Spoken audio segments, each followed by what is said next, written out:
Now, welcome to our adventure sector report by Gunnar, Samantha, and Sikkersoq. We choose to write about trekking tours in Iceland and focusing on 6-7 days trekking tours. And the location is Laugavegur in Fjallabak.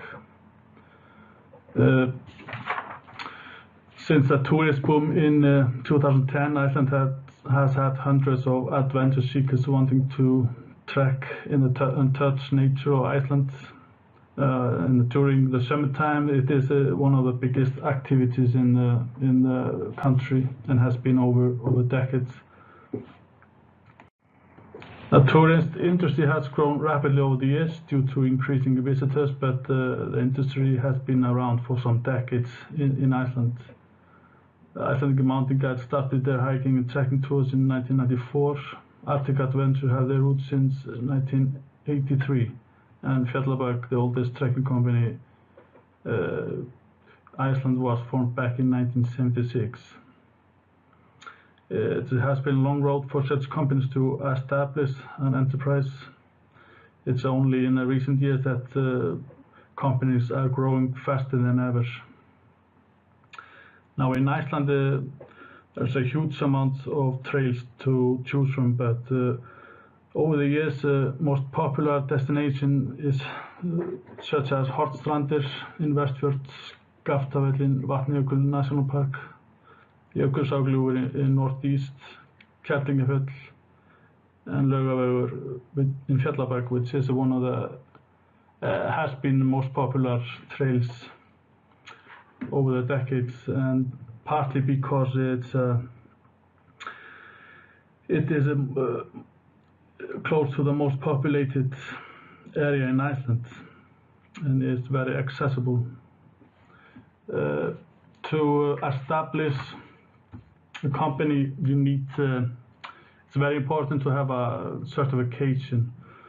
Although the industry had lacked such quality assurance over the years, many companies are now more aware of such quality.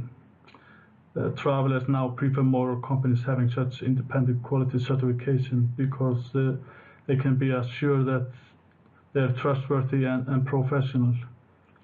And in 2012, Icelandic Tourist Board conducted such independent quality certification, which is called WAKIN. Now, to accommodate the increasing tourists in Iceland, the government took some countermeasures to handle such a large number, and unavoidable had to increase VAT taxes on tourists, and they also established overnight taxes as well, which were established in 2012.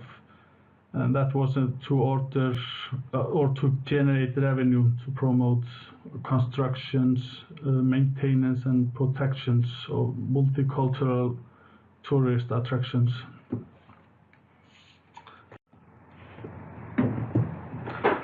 The market structure we can observe in the sector of adventure in Iceland is a monopolistic competition. There are many companies that offer trekking in Iceland, but there are differences in each company. The control over price is minimal and can be observed in the different companies and their products. Now, leading company in Iceland thriving in this section of the market is Mountain Guides, Arctic Adventures, and Extreme Iceland. Now, Icelandic Mountain Guides, they started in 1994, as I mentioned before, a group of guides offering trekking tours during the summertime and now in the winter time, and glacier walk all year round. And Arctic Adventure started their operation in 1983, and they have been growing as well. With all kinds of activities such as hiking, sea kayaking, and etc. Now, the trekking tours are seasonal Uh, Big companies operate all year round nowadays, but trekking tours are usually offered in the summer time from June to September. Uh, it's only recently that big companies are operating all year round, but that's different kinds of tours. Now, it may not be a very expensive industry, but you still need a big amount of money to start operation. You will need to pay staff a fair wage, a good website to attract clients, make a deal with the huts of the trail so you can accommodate to your clients, transportation, food, and of course insurance. Now, trekking tours is very profitable activity as there is no need for a lot of specialized equipment, highly qualified guides or great transportation costs. So we agree that this is a profitable activity as they offer a wide variety of them, not just in lower trail but all over the country. For our competition profile, we decided to compare a week-long trek in the Lago Vega Trail with 3 different companies: Icelandic Mountain Guides, Arctic Adventures, and Extreme Iceland. Icelandic Mountain Guides offers a 7-day tour for the price of 259,900 Icelandic kronas. Arctic Adventures offers a longer tour for a lower price, 8 days on the trail for a price of 235,990 Icelandic kronas. And Extreme Iceland offers a 6-day trek on the trail for 199,990 Icelandic kronas.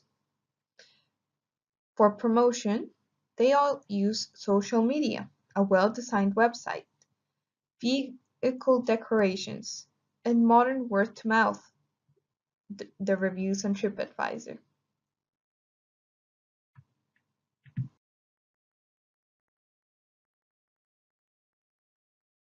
The 3 different companies offer a very similar product. You will hike from 4 to 7 hours daily, and the difficulty of the hike is moderate.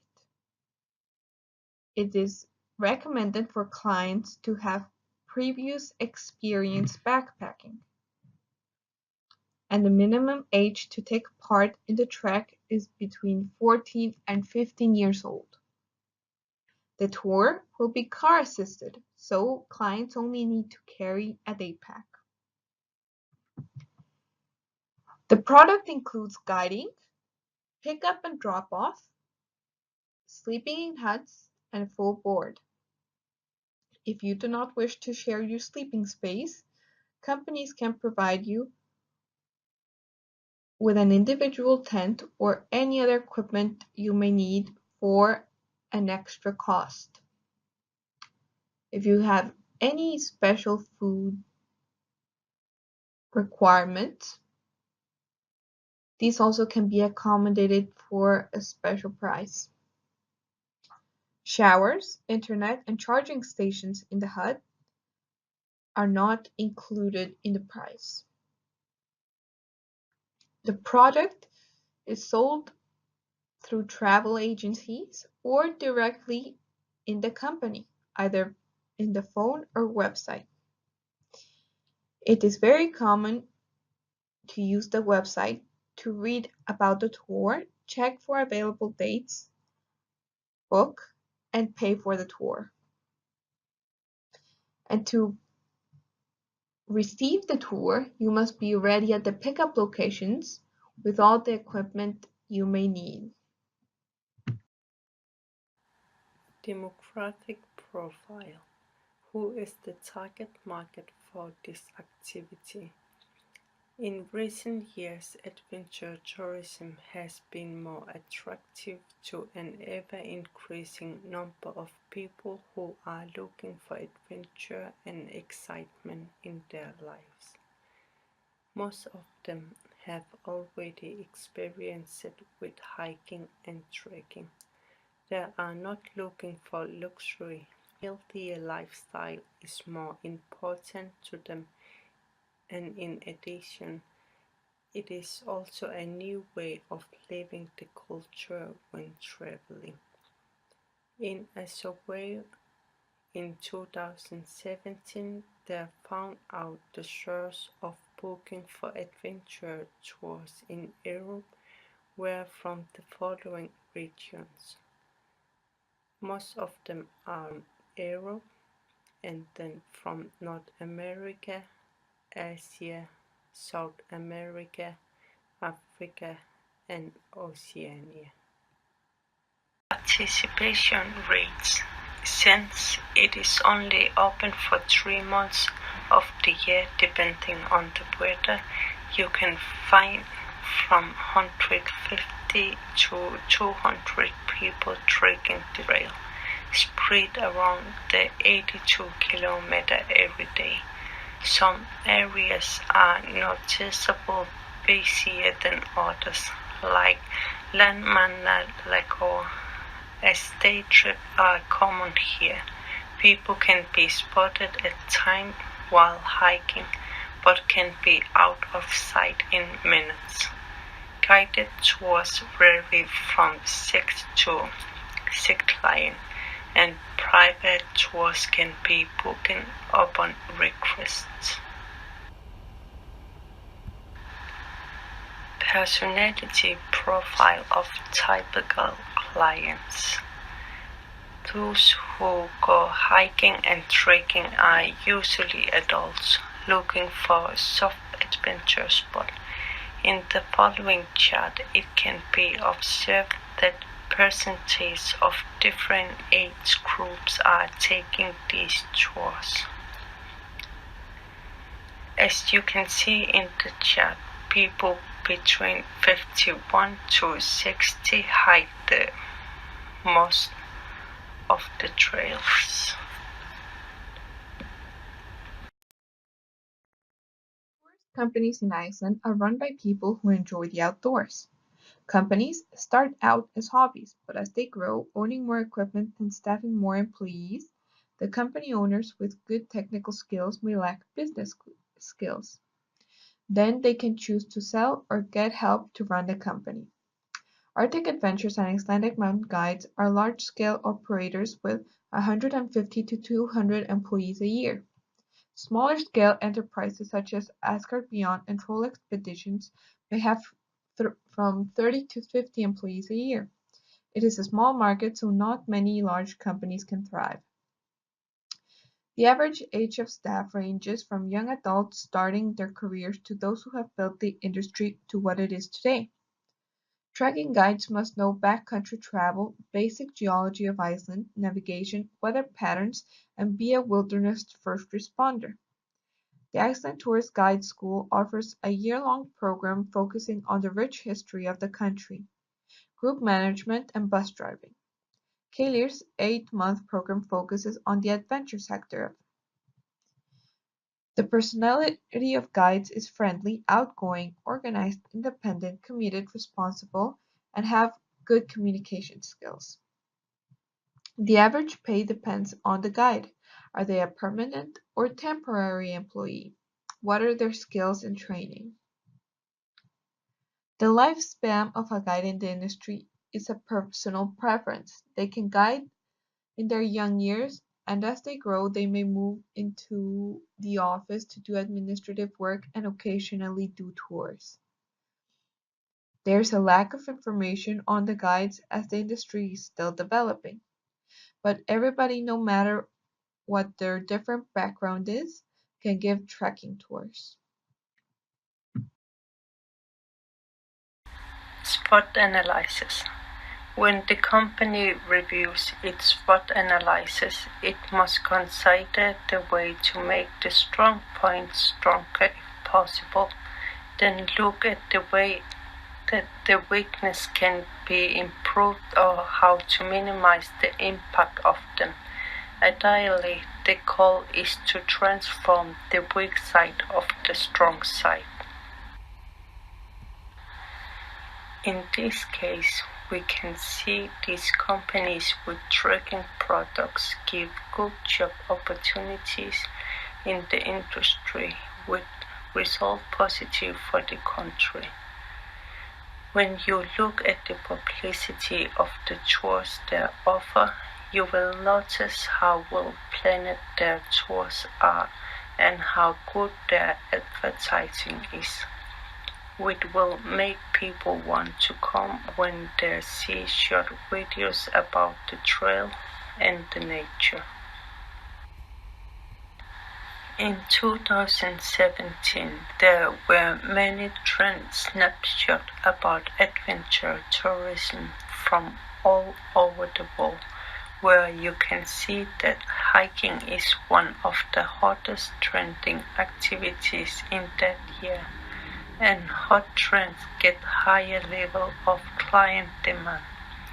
Also, the actual good economy helps people who are willing to visit other countries for hiking or trekking. Tourism in Iceland is going up and many people want to take the trail, as you can see some of the trekking tours in Iceland, the mountain guides website already full. On what the industry does poorly, the different prices on different companies, even if they offer one-day less, is an important point for possible client. It is also hard to find information about the guides. They should include information about them on the website. Traits in Outlook can be the overuse of the land and nature, the visual impact of tourism, which means if the industry is not careful about the nature, then it can quickly deteriorate and affect people's interest to go there. Bad taxes are also threats because if the governments keep on raising taxes, it can affect smaller companies. Regulation for prices of the tours can be reviewed. Some companies can earn more money by raising the prices of their tours to have similar prices like their own competitors.